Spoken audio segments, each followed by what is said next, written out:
ಎಲ್ಲರಿಗೂ ನಮಸ್ಕಾರ. ಗಣಕರಂಗ ರಿಜಿಸ್ಟರ್ ಧಾರವಾಡ ಆಯೋಜಿಸಿರುವ ಕೊರೆಗಾಂವ್ ಶೌರ್ಯ ದಿನಾಚರಣೆಯ ಪ್ರಯುಕ್ತ ಹಮ್ಮಿಕೊಂಡಿರುವ ಚಿತ್ರ ಕವನ ರಚನಾ ಸ್ಪರ್ಧೆ. ನಾನು ಶ್ರೀಮತಿ ಅಶ್ವಿನಿ ಅಂಗಡಿ, ಶಿಕ್ಷಕಿ ಹಾಗೂ ಲೇಖಕಿ, ಬಾದಾಮಿ. ನನ್ನ ಸ್ವರೋಚಿತ ಕವನದ ಶೀರ್ಷಿಕೆ ಕೊರೆಗಾಂವ್ ವಿಜಯಸ್ತಂಭ. ಕೊರೆಗಾಂವ್ ವಿಜಯಸ್ತಂಭ. ಹರಿವ ಭೀಮೆಗೆ ಏನು ಗೊತ್ತು, ತನ್ನ ಮಕ್ಕಳ ಅಸಹಕಾರದ ರಕ್ತ ಸೇರುತ್ತಿದೆ ತನ್ನೊಡಲೆಂದು.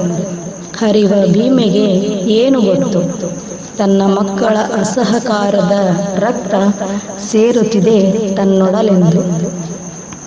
ಸಿದ್ಧಾಂತ್ ಮೆಹರನ ಮನವಿ ಎಂದೂ ಮುಟ್ಟಲಿಲ್ಲ ಮೇಲಿನವರಿಗೆ.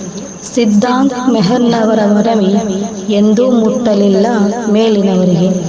ಮತ್ತೊಮ್ಮೆ ಶೌರ್ಯ ಸಾಕ್ಷಿಯಾಯಿತು, ದಾಯಾದಿಗಳ ಕದನವು ನಡೆದು. ಮತ್ತೊಮ್ಮೆ ಶೌರ್ಯ ಸಾಕ್ಷಿಯಾಯಿತು, ದಾಯಾದಿಗಳ ಕದನವು ನಡೆದು. ಮೇಲು ಕೀಳು ಎಂಬ ಭಾವವು ದಳ್ಳುರಿಯಬೆಂದಿತ್ತು ಪ್ರತಿಮನವು.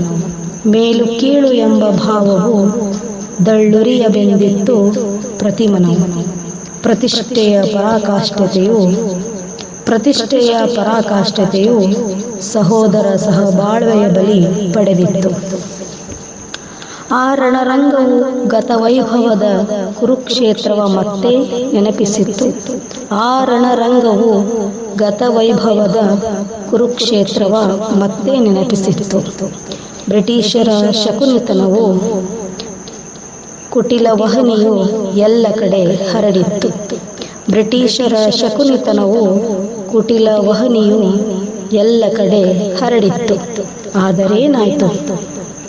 ಆದರೇನಾಯ್ತು ತಾಯ್ನಾಡ ಉಳಿವಿಗಾಗಿ, ತಮ್ಮ ಹಕ್ಕು ಗೌರವಗಳಿಗಾಗಿ ಕೆಚ್ಚೆದೆಯ ವೀರ ದೀವಿಗೆಗಳು ಶೌರ್ಯ ಸ್ತಂಭ ಸೇರಿ ನಗುತ್ತಿದ್ದವು.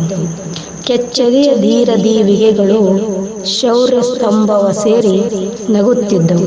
ಧನ್ಯವಾದಗಳು.